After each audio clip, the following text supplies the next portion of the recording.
Morning बच्चों, एक बार पुनः आपका online classes Tagore children academy Surajgarh में स्वागत है।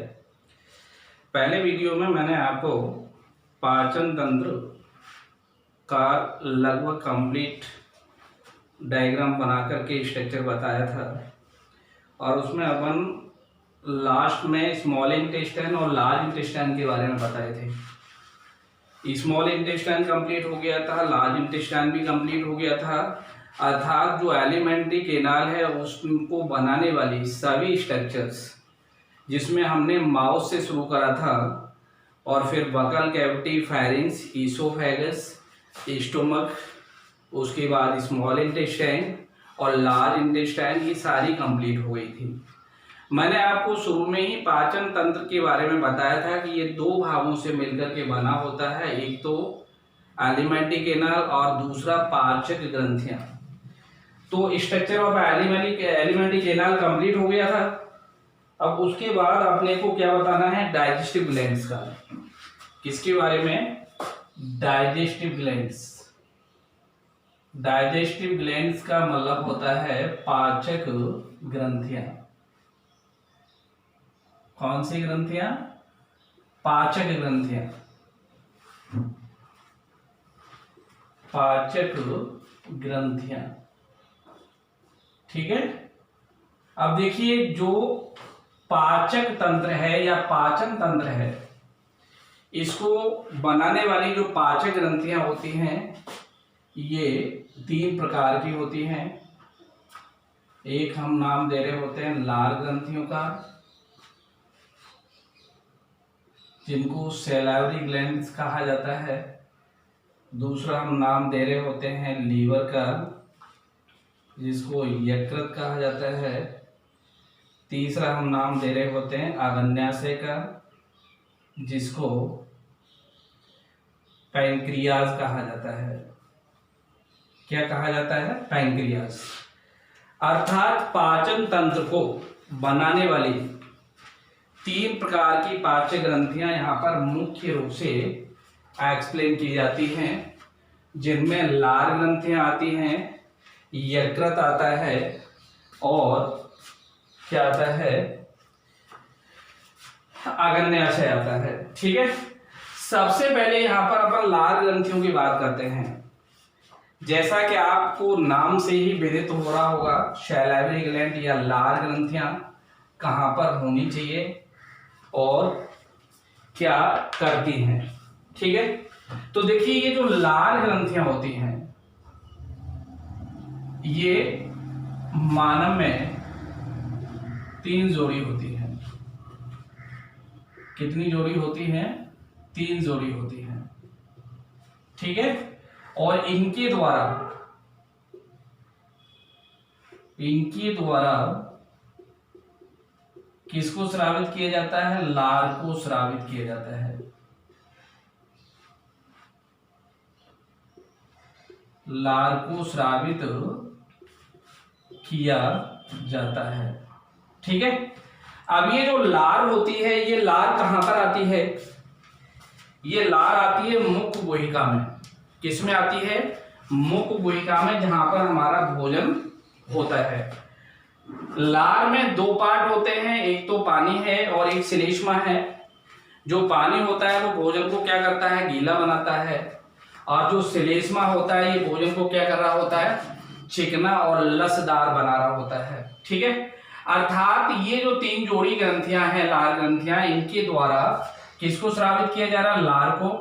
और यहां पर जो लार होती है ये एक क्षारीय तरल होता है। क्या होता है? क्षारीय तरल। ठीक है। इसमें क्या क्या होता है? लार में जल होता है, लाइसोजाइम होता है, टाइलिन या एमाइलेज एंजाइम होता है, श्लेष्मा होता है, इसके बाद सोडियम क्लोराइड होता है,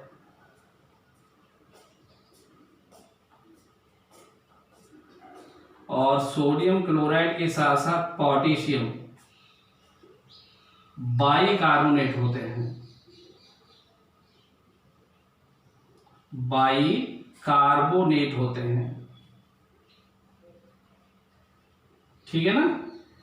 ये सभी लार का कॉम्बिनेशन बना रहे हैं, सभी लार में ये पाए जा रहे हैं। जल लार में है लाइसोजाइम है, टाइलिन है, श्लेष्मा है, सोडियम क्लोराइड है, पोटेशियम बाइकार्बोनेट होते हैं।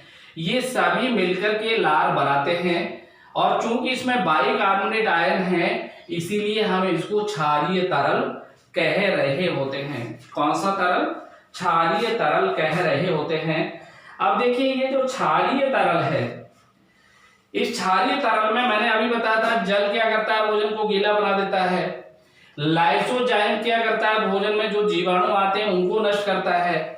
टाइलिन क्या कर रहा होता है, भोजन में जो स्टार्च है या पॉलीसैकेराइड होता है उसको माल्टोज में या किस में चेंज कर देता है, डाइसैकेराइड्स में चेंज कर देता है, या अल्फा सीमित डेस्टिन में चेंज कर देता है, ठीक है।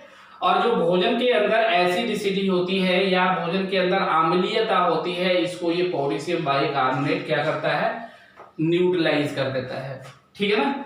साथ में लार के द्वारा क्या होगा, लार के द्वारा दांतों की सफाई भी होती है, मुख गुहा गीली भी बनी रहती है और साथ में जो भोजन होता है उसको ये क्या बना देती है, लसदार और चिकना, जिससे मुख गुहा में भोजन किस में बदल जाता है, बोलस के रूप में, ठीक है। अब देखिए इसके बाद ये जो लार ग्रंथियां होती हैं मैंने कितनी बताई थी अभी, 3 जोड़ी, जिनमें एक तो क्या होती है जिसको हम कह रहे होते हैं पैरोटिड ग्लैंड,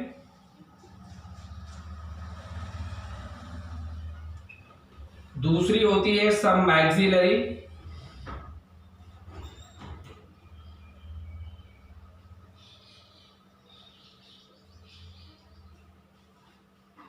और तीसरी होती है सबलिंगुअल।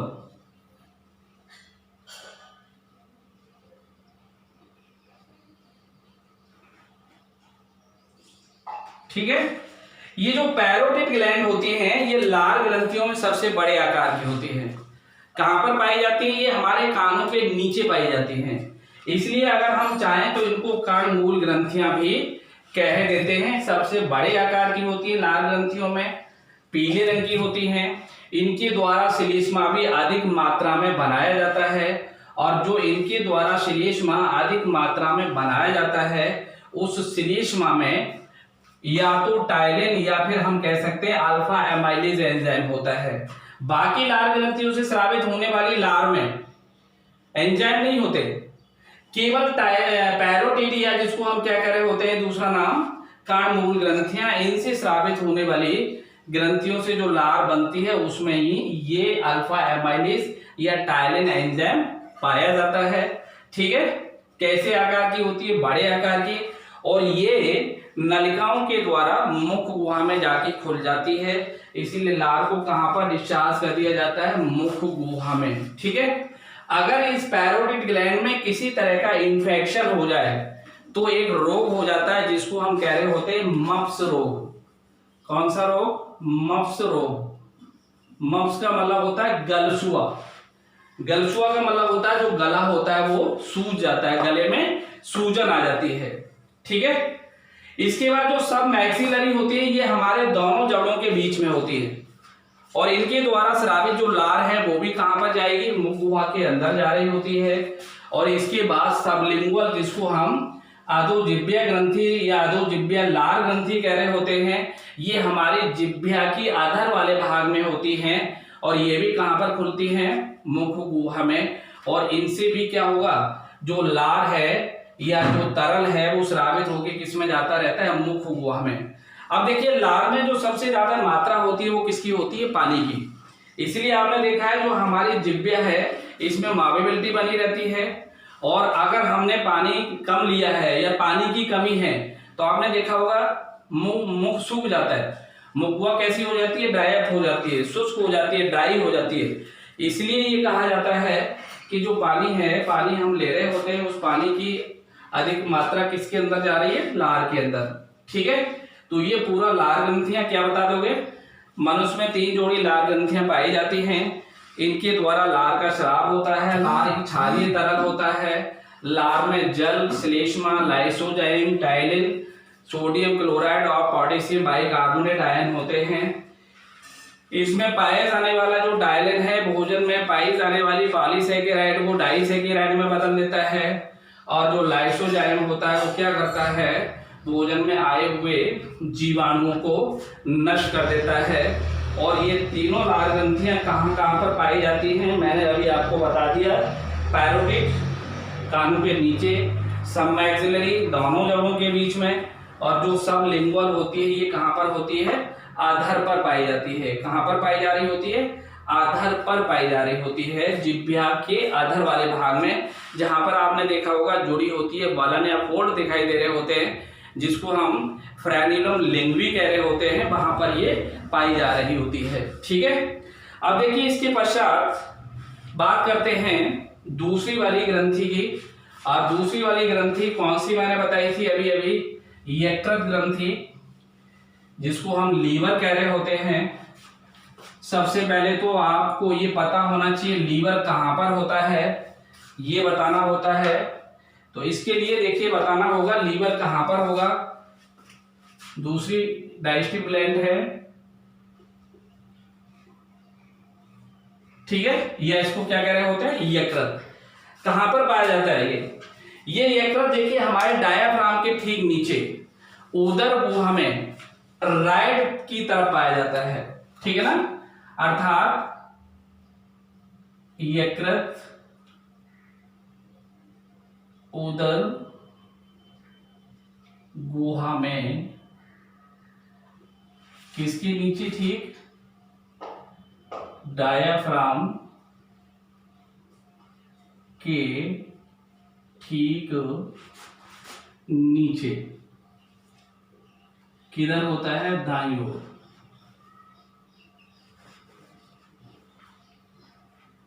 दाईं ओर पाया जाता है, ठीक है।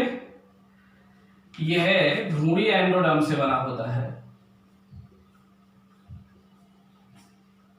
भ्रूणीय एंडोडर्म से बना होता है, से बना होता है। भ्रूणीय एंडोडर्म का मतलब होता है अंतःजनन स्तर। इसका वजन एक स्वस्थ व्यक्ति में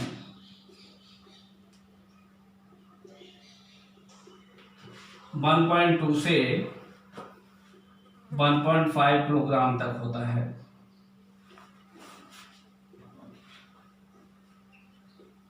ठीक है।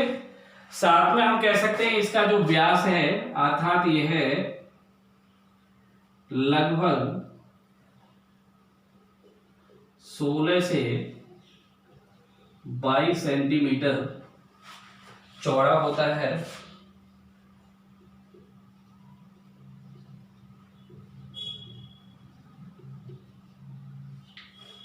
ठीक, अब देखिए सबसे पहले कह रहे होते हैं कि इसमें कितने पिंड दिखाई दे रहे होते हैं। इसमें मुख्य रूप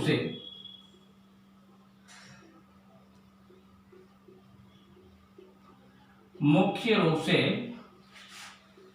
2 पिंड लोब दिखाई देते हैं, ठीक है ना।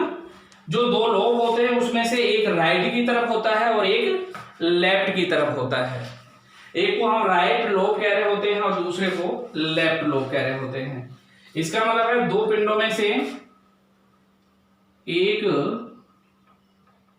दायां बड़ा पिंड तथा दूसरा बायां छोटा पिंड होता है, छोटा पिंड होता है। इसके अतिरिक्त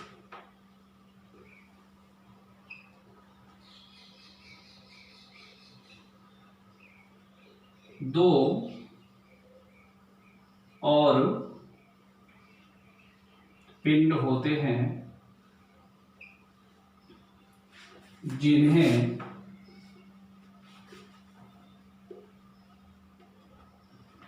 क्वाड्रेट एवं कॉर्डेट कहा जाता है।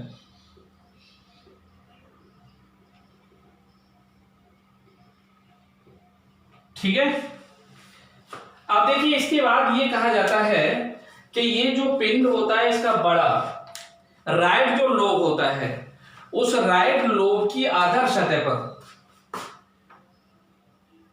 राइट लोब की आधार सतह पर एक छोटी झिल्लीदार संरचना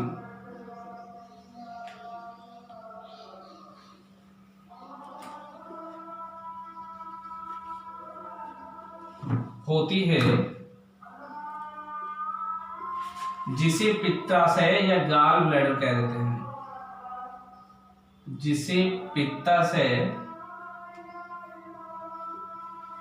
या क्या कहते हैं गॉल ब्लैडर कह देते हैं। ठीक है। और इसमें क्या भरा रहता है, इसमें पित्तरस भरा रहता है।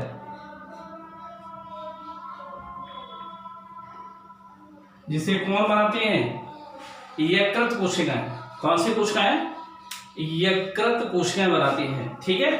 अब देखिए ये जो यकृत कोशिकाएं बना रही होती हैं वो सारा का सारा जो रस है वो कहां पर इकट्ठा हो जाता है, पित्ताशय में। इसे क्या कह दिया जाता है, पित्तरस कह दिया जाता है। इसमें क्या होता है बताओ, इसमें पित्त लवण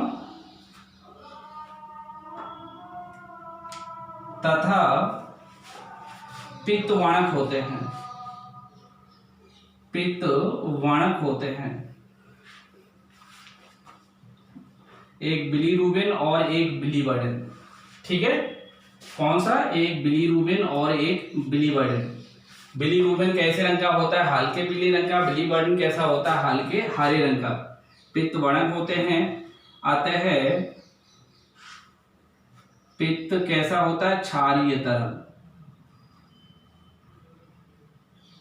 क्षारीय तरल होता है। ठीक है। अब देखिए इसके बाद जो दोनों पिंड होते हैं उन दोनों पिंडों से वाहिनियां निकलती हैं। उन वाहिनियों को हम क्या कह रहे होते हैं, यकृत वाहिनियां, कॉमन हेपेटिक डक्ट। और ये जो कॉमन हेपेटिक डक्ट होती है ये पित्राशय से निकलने वाली नलिका, जिसको हम सिस्टिक डक्ट कह रहे होते हैं, उसके साथ मिल जाती है और उसके साथ मिलकर के कॉमन बाइल डक्ट बना लेती है, सामान्य पित्त वाहिनी बना लेती है, जिसे हम डक्टस कोलोडोकस भी कह देते हैं। क्या कह देते हैं, डक्टस कोलोडोकस भी कह देते हैं। और ये डक्टस कोलोडोकस कहां पर खुलती है, छोटी आंत के यू वाले भाग में खुल जाती है। इसका मतलब है पित्तरस कहां पर पहुंच जाएगा, छोटी आंत के यू वाले भाग में। यू वाले भाग का मतलब क्या हुआ, ग्रहणी वाले भाग में पहुंच जाएगा। ठीक है ना। कौन से वाले भाग में, ग्रहणी वाले भाग में पहुंच जाता है। अब देखिए यहां से अगर आप शुरू करते हैं तब ये कहा जाता है राइट लोब तथा लेफ्ट लोब से निकलने वाली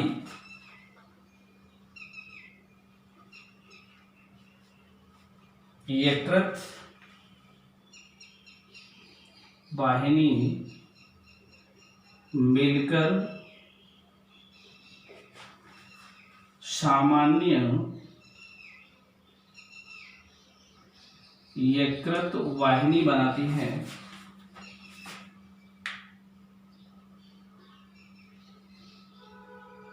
यकृत वाहिनी बनाती हैं जो पित्ताशय से निकलने वाली किसमें, सिस्टिक डक्ट में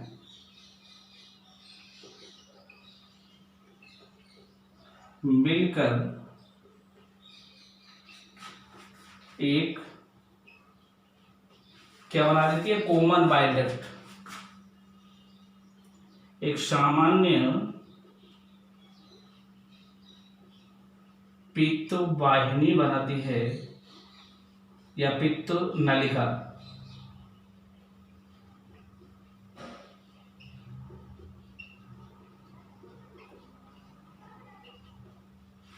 जो छोटी आंत के गृहिणी वाले भाग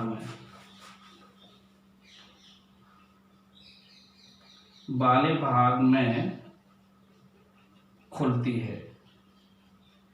ठीक है, कौन से वाले भाग में, जहां पर खुलती है वहां पर एक बाल पाया जाता है, कपाट, और उसको हम कह रहे होते हैं अवरोधनी, उसको हम कह रहे होते हैं ओडाई की अवरोधनी। वो ओडाई की अवरोधनी इसके क्षेत्र को क्या करती है, रेगुलेट कर रही होती है। ठीक है ना, इसका मतलब है कि ये जो सामान्य पित्त नलिका है जिसको हम कॉमन बाइल डक्ट कह रहे होते हैं, ये कॉमन बाइल डक्ट दूसरा नाम डक्टस कॉलोडोकस होता है। क्या होता है, डक्टस कॉलोडोकस होता है। ठीक है, अब इसके बाद में ये जो यहाँ पर पिंड होते हैं, ये जो पिंड होते हैं, ये पिंड छोटे छोटे, प्रत्येक जो पिंड होता है ये छोटे छोटे बहुभुजाकार पिंडकों से बना होता है, जिनको हम कह रहे होते हैं हेपेटिक लॉब्यूल्स। छोटे छोटे यकृतीय पिंडकों से बना होता है, जिनको क्या कहा जाता है, हेपेटिक लॉब्यूल्स। और जो हेपेटिक लॉब्यूल्स होता है ये यकृत की कार्यात्मक और संरचनात्मक इकाई होती है। हेपेटिक लॉब्यूल्स यकृत कोशिकाओं से बने होते हैं, हेपेटोसाइट से बने होते हैं, और हेपेटोसाइट ही क्या करती हैं, पित्त रस बनाती हैं, जो कहां पर एकत्रित होता रहता है, पित्ताशय में या गाल ब्लैडर में एकत्रित होता रहता है। ठीक है, अब देखिए जो हेपेटोसाइट्स होती हैं या जो यकृत कोशिकाएं होती हैं, ये एक सीधी रेखा में अरेंज होती हैं, और इनके बीच बीच में छोटे छोटे स्पेस या अवकाश होते हैं। उन अवकाश को हम ब्लड साइनस या रक्त कोटरी कह रहे होते हैं। उनमें कुफर कोशिकाएं पाई जाती हैं, और वो कुफर कोशिकाएं क्या करती हैं, जो जीर्ण शीर्ण या जो पुरानी आरबीसीएस वगैरह होती हैं, या पुरानी जो भी वहां पर रक्त कणिकाएं होती हैं, उनका विघटन कर देती हैं, और तब जाकर के वहां पर क्या बनते हैं, पित्त बनक बनते हैं। ठीक है, और प्रत्येक पिंडक के किनारे पर यकृत वाहिनी, पित्त वाहिनी की शाखाएं, यकृत धमनी या यकृत निवाहिका सिरा मिलकर के ट्राइडपोड बनाती हैं, जिसको हम निवाहिका त्रिक कह रहे होते हैं। क्या कह रहे होते हैं, निवाहिका त्रिक कह रहे होते हैं। ठीक है, अब जब आपसे पूछा जाता है कि यकृत कैसी ग्रंथि होती है, तो बताना होता है पाचक ग्रंथि होती है, अंतःस्रावी होती है या बाह्यस्रावी, तो बताना होता है बाह्यस्रावी होती है। बाह्यस्रावी ग्रंथियों में सबसे बड़ी ग्रंथि कौन सी होती है, तो हमें बताना होता है कि हमारे शरीर में सबसे बड़ी बाह्यस्रावी पाचक ग्रंथि यकृत होता है। ठीक है ना, कई बार पूछा जाता है कि सबसे बड़ी बाह्यस्रावी ग्रंथि का नाम बताइए, तो सबसे बड़ी बाह्यस्रावी ग्रंथि का नाम क्या होगा, यकृत ग्रंथि है, जिसे हम लीवर कह रहे होते हैं। कहां पर लीवर पाया जाता है, मैंने अभी आपको बताया था, उदर गुहा में डायाफ्राम के ठीक नीचे होता है, राइट साइड में होता है।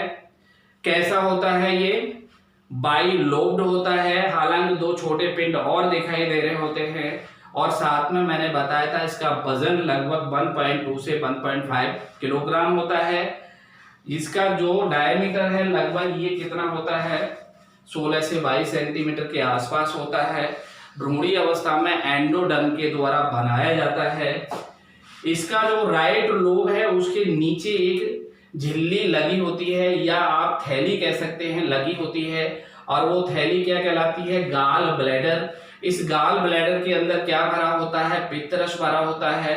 और वो पित्तरस गाल ब्लैडर में जब भर जाता है, कहाँ से आता है, यकृत कोशिकाओं के द्वारा आता है। तो कई बार पूछा जाता है कि बताइए यकृत में जो पित्तरस है वो कौन बनाता है, तो बच्चे लिख देते हैं गाल ब्लैडर। गाल ब्लैडर बनाता नहीं है, गाल ब्लैडर क्या करता है, उसको स्टोर करता है। बनाता कौन है, हेपेटिक सेल्स, यकृत कोशिकाएं, ठीक है। और जब वो गाल ब्लैडर में आ जाता है तो जो यकृत वाहिनी होती है वो मिलकर के कॉमन हेपेटिक डक्ट बनाती हैं। वह पित्तरस ऐसी निकलने वाली नलिका सिस्टिक डक्ट के साथ मिलकर क्या बना लेती है, कॉमन बाइल डक्ट बना लेती है, अर्थात सामान्य पित्त नलिका बना लेती है। उस सामान्य पित्त नलिका को हम डक्टस कोलोडोकस भी कह देते हैं। और वह नलिका वहां से निकलकर कहां पर जाती है, छोटी आंत में खुल जाती है। छोटी आंत का जो पहला पार्ट होता है यू आकार का, जिसको हम ग्रहणी कहते हैं, जिसकी लंबाई लगभग 25 सेंटीमीटर होती है, उसमें खुल जाती है। वहीं पर आकर के अग्न्याशी वाहिनी खुलती है और जहां खुलती है वहां पर ओडाई का स्फिंक्टर होता है, अर्थात ओडाई एक वैज्ञानिक थे जिन्होंने वहां पर स्फिंक्टर या अवरोधनी को खोजा, इसलिए उनके नाम से उसको ओडाई की अवरोधनी कह देते हैं। इडमी जो पित्त रस होता है जिसमें पित्त लवण और पित्त वणक होते हैं, वह पित्त रस कहां पर पहुंचा दिया जाता है, छोटी आंत में। और क्या करता है वो, भोजन में पाई जाने वाली वसा के पायसीकरण या पाचन में सहायता करता है, जबकि पित्त रस में सामान्य रूप से कोई भी पाचक रस या पाचक एंजाइम नहीं होता है, ठीक है। अब देखिए इसके बाद मैंने आपको बताया था कि प्रत्येक जो पिंड है ये बहुभुजाकार छोटे छोटे पिंडों से बना होता है, जिनकी संख्या लाखों में होती है। और उन पिंडकों को हम कह रहे होते हैं यकृतीय पिंडक। यकृतीय पिंडक यकृत की संरचनात्मक एवं क्रियात्मक इकाई होती है, जिन्हें यकृत कोशिकाएं बनाती हैं। यकृत कोशिकाएं एक सीधी रेखा में व्यवस्थित होती हैं। उनके बीच बीच में छोटे छोटे स्पेस या साइनस बन जाते हैं, जिन्हें हम ब्लड साइनस कह रहे होते हैं। और उन ब्लड साइनस में कुफर कोशिकाएं होती हैं। वो कुफर कोशिकाएं जो पुरानी या जो मृत आरबीसीएस वगैरह होती हैं, उनका वहां पर विघटन करती रहती हैं, जिससे बाइल पिगमेंट बनते रहते हैं, जो बिलीरुबिन और बिलीवर्डिन के नाम से होते हैं। बिलीरुबिन हल्के पीले रंग का होता है, बिलीवर्डिन हल्के हरे रंग का होता है। इसी कारण से जो पित्त रस है वो हल्के हरे और पीले रंग का होता है, हल्के हरे और पीले रंग का होता है, ठीक है ना, क्लियर हो गया। अब देखिए हम यहाँ पर क्या करें, पूछा जाता है कि पित्त क्या नाम है, यकृत के आप फंक्शन बताइए, यकृत के कार्य बताइए। तो यहाँ पर आप मुख्य रूप से यकृत के 4 कार्य याद रख सकते हो। कितने, 4 कार्य जो बहुत इंपॉर्टेंट हैं, जिनमें से एक तो पहला कार्य क्या लिख सकते हो बताओ। पहला कार्य लिखा जा सकता है यहां पर फंक्शंस ऑफ लीवर में, फंक्शंस ऑफ लीवर में फॉर्मेशन ऑफ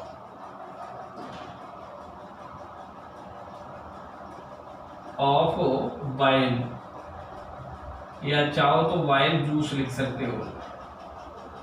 इसको हम कह रहे होते हैं पित्त रस का निर्माण, ठीक है। और आपसे पूछा जाता है पित्त रस क्या है, तो आप बता सकते हो ये एक क्षारीय तरल होता है, जिसमें क्या पाए जा रहे होते हैं, पित्त वणक होते हैं और पित्त लवण होते हैं। पित्त लवण में टॉरोकोलेट, ग्लाइकोलेट आदि होते हैं, जो भोजन के वसा वाले पार्ट का पायसीकरण कर देते हैं, जिससे वसा का आसानी से पाचन हो जाता है। दूसरा देखिए क्या होता है, इनके द्वारा यूरिया का संश्लेषण, यूरिया का संश्लेषण, या इसको चाहो तो आप लिख सकते हो सिंथेसिस ऑफ यूरिया। तीसरा फंक्शन आप यहां पर बता सकते हो जिसे हम कह रहे होते हैं हेपेरिन का संश्लेषण।